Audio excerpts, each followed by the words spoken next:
Beautiful souls, another day in this shared dream slash simulation.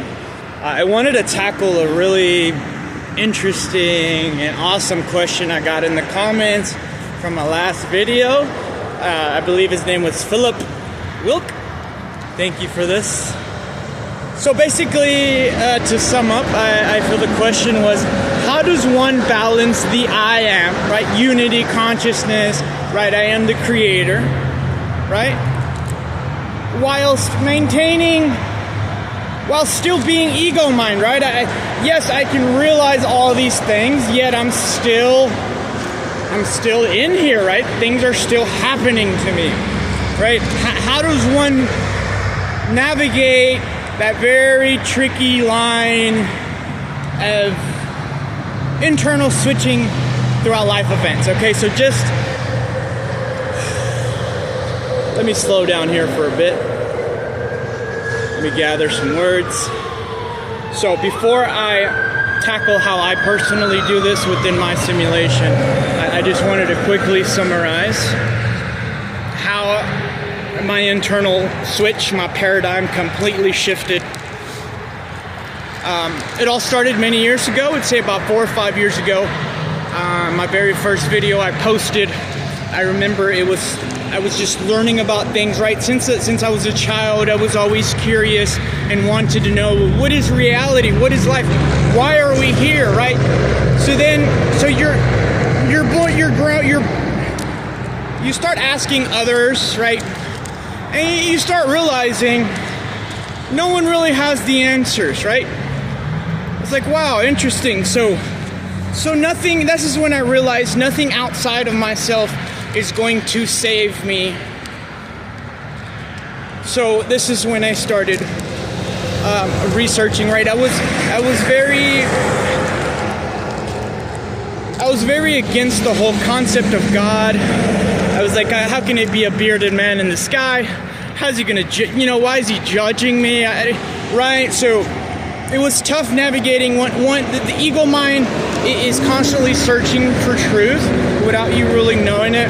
And it's very tricky because there are many different little rabbit holes, especially within spirituality, that you can go down that won't ultimately lead you to absolute truth. As jarring as absolute truth is, that there is no you, it's jarring, right? So, listening to many philosophers, scientists, Neil Harkani Hamed, Donald Hoffman, Plato, Socrates, right? Many thinkers of the past, right? So then I just started putting things together. More I started learning about quantum physics and getting to what is everything made of? The universe, right? What is this? We're all usually so busy, right? In our survival needs. We've got to take care of our kids, our bills, right? We're distracted. All these are distracting you from knowing yourself. So as I started learning more and more, started, taking bits and pieces from each religion, because I feel like, okay, so God's source, right? It's everything, right? So each religion kind of just has like think of God like as this huge, like donkey, just to give a parallel here. And so like each religion has a hand, right? See, so they're not quite putting all the picture together. And I was like, why does there have to be a pastor or something between me and God, right? So first I had to get this thing out of my mind that God was human, right? He's not a bearded man, right? So then I started learning more about the universe and the mysteries and black holes and the event horizon, how physics breaks down, right? Learning about time, the block universe. Boom, boom, boom. Started opening more and more questions. And then you kind of have to sort of use your intuition to pick and choose which avenue of spirituality you go toward, right? Because there's many dead ends, right? You can develop spiritual ego, and think, so it's really tough to make a video and say like, okay, you are God, right? Because the mind immediately thinks, so that person is full of himself, how is he God, right? You're still a human, right? So I get it. So there's this constant duality, right? So this is where it becomes so important to develop your center, right? Your center of understanding that the monkey mind is what I call, it's just what I chose to label the thinking mind, right? So you've got to develop this strong base of understanding that this separation of knowing when you're thinking, right? Meditation has helped so much with this, right? Meditation is like taking your awareness muscle to the gym, right? So I've developed this very keen sense of, okay, so I'm at my center prior to thoughts, just being. Awareness, that's what consciousness is. It's just being, right? Then what comes after being? Then the mind starts thinking. Then it starts creating stories, right? So I had to become very good at this, right? And I had to also realize, okay, let's just say you're like in a snow globe. Okay, right now, everywhere you look around you, right? That is what's real now. That is consciousness, right? Whatever's around you right now. This is what's real to me right now, right? Then I start thinking, I got an apartment. I start thinking how it looks. I live there, right? I'm creating the story, but it's not in front of me, right? Even Einstein was freaked out by this when they told him in quantum physics, how are you going to tell me the moon is not there when I'm not looking at it, right? The double slit experiment. Oh my gosh. Spooky action at a distance, right? These were all subtle clues, right? So you've just got to know thyself, knock and the door shall open. And I'm so grateful it's open for me. So now, with this core realization that nothing outside of myself is going to save myself. Everything, everyone I'm talking to, it's all stories. If someone were to walk in front of me right now, ego mind automatically separates itself. Okay, I'm over here, you're over there, right? It's got to be this way. It's survival, right? And some of Donald Hoffman, if y'all have heard of his work, Evolutionary Game Theory, kind of shows how our five senses, right, which is our headset, sort of like a virtual reality headset, right?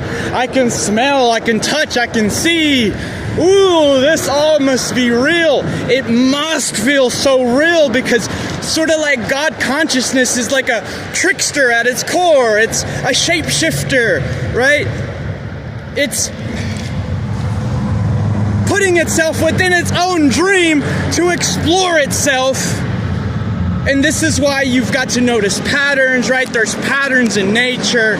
You've got to realize these things. And then once you start understanding that reality is intelligent, right? That sounds crazy. Like, how is this intelligent? You know?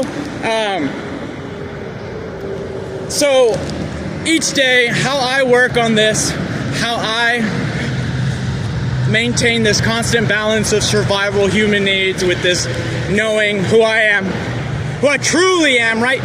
Self with the capital S, not lowercase s, right? So each interaction, as I communicate,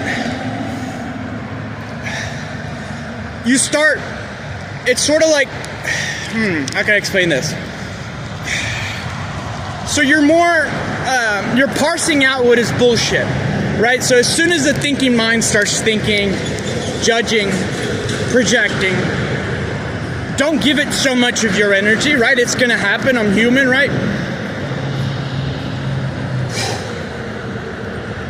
But I've noticed each time of your life you notice how you are presented with situation, right? The universe is a mirror. It will mirror back things to yourself to ultimately help you wake up, right? But if you don't want to wake up, that's totally okay too. There's no right or wrong answer. You don't have to wake up to this. Is just something that my individual dream chose to do, and just sharing this somehow makes my soul smile. And if you are hearing these words and on similar path, I just feel like we're all just walking each other home. So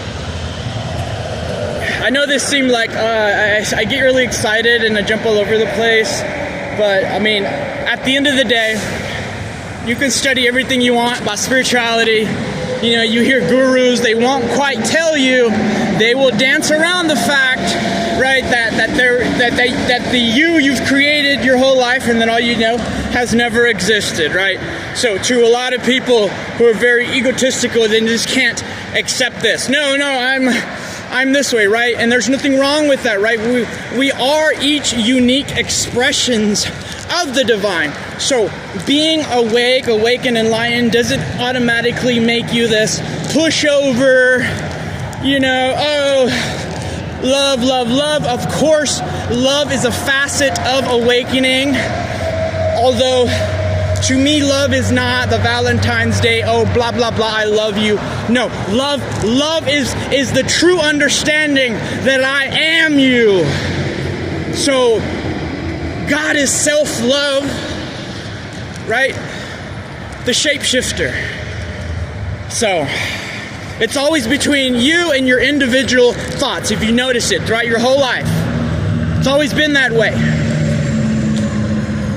So just become aware of the story, the monkey mind. Stay in your center.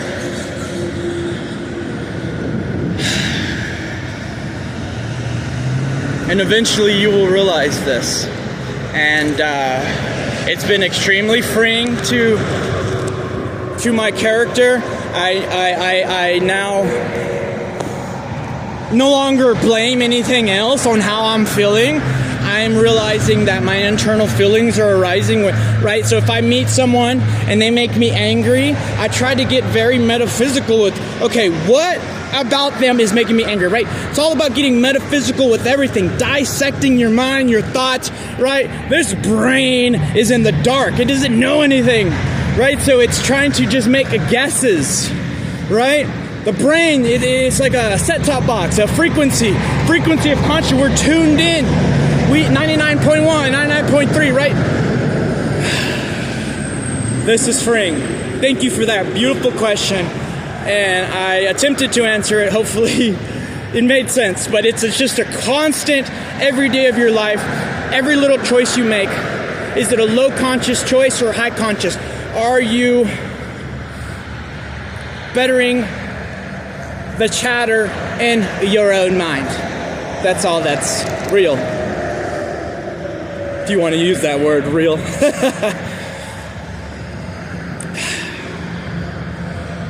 Stay in your center. Be aware of monkey mind. Practice every day. It gets better. Over the years, I've realized my individual dream has gotten better, less suffering, less fear, right? Fear was a huge thing of mine. Fear, right? The ego mind before awakening is so scared because it doesn't know what it is, right? You must know thyself to free thyself. Beautiful souls. Thank you for listening to my rants. These are incredible times that we're in this shared dream, beautiful souls. So now is the time to seek absolute truth. Know thyself. Nothing else will save you.